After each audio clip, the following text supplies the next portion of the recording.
Hoje eu estou aqui num prédio que ele é antes da Segunda Guerra, sua construção.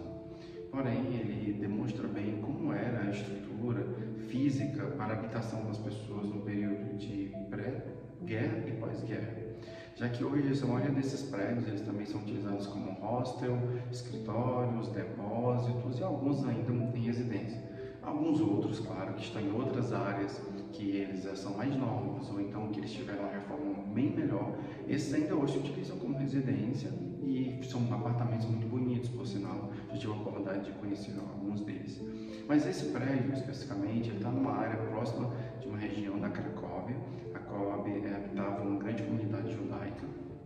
E ele também está em uma via principal, onde você vai encontrar aí mercados, lojas, e há algo também muito interessante que ele fica entre dois espaços turísticos, mas também do dia a dia das pessoas. E é bom você conhecer como é esse dia a dia das pessoas para ter uma realidade melhor de como é o país, a cultura, né, e todo o movimento social que acontece nessas cidades, sem ser apenas um turista. Outro fator importante é compreender como é que esse processo social ele está realmente marcado por todo um desenvolvimento que ele é arquitetônico, estético, ele é político, ele está relacionado com a questão de saúde. Então, todos esses momentos ali, eles relatam, eles estão ali, de alguma maneira, trazendo para as pessoas aí uma influência para toda essa forma de ver e pensar o mundo conforme a sua época.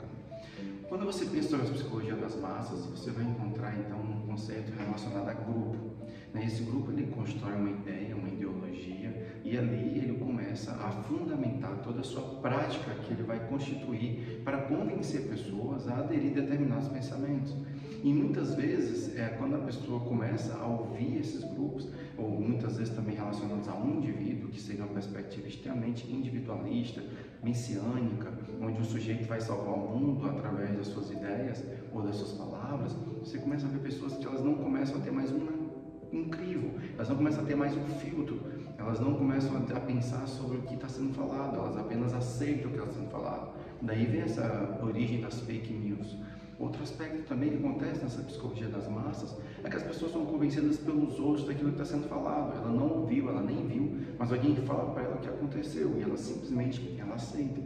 Quando você também pensa sobre essa questão da psicologia das massas, textos discutidos por Freud, textos trazidos por sociólogos como Max Weber, quando você vai trabalhar sobre a questão desses grupos sociais, quando ele vai falar também, junto com outros filósofos e sociólogos,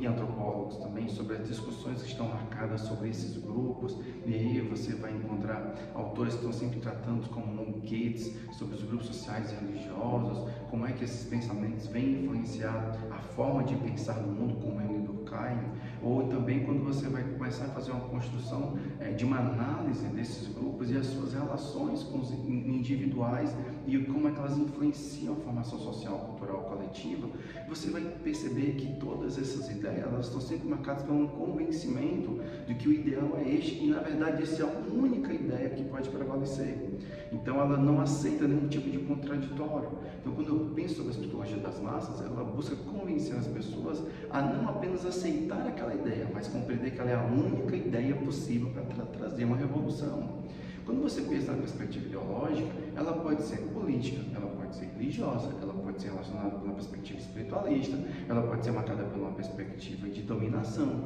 ela pode ser dada por uma ideia de muitas vezes totalitária. Então tudo isso a pessoa ela não faz uma perspectiva crítica, ela não faz uma análise crítica, ela simplesmente diz que é e ponto final. Isso você encontra até hoje na atualidade pelas redes de transmissões de mensagens, através como WhatsApp, Telegram, ou também sobre as questões que são publicadas nas redes sociais, como Instagram, Facebook e sites. As pessoas simplesmente leem, não pensam em nada e dizem, olha, isso está acontecendo.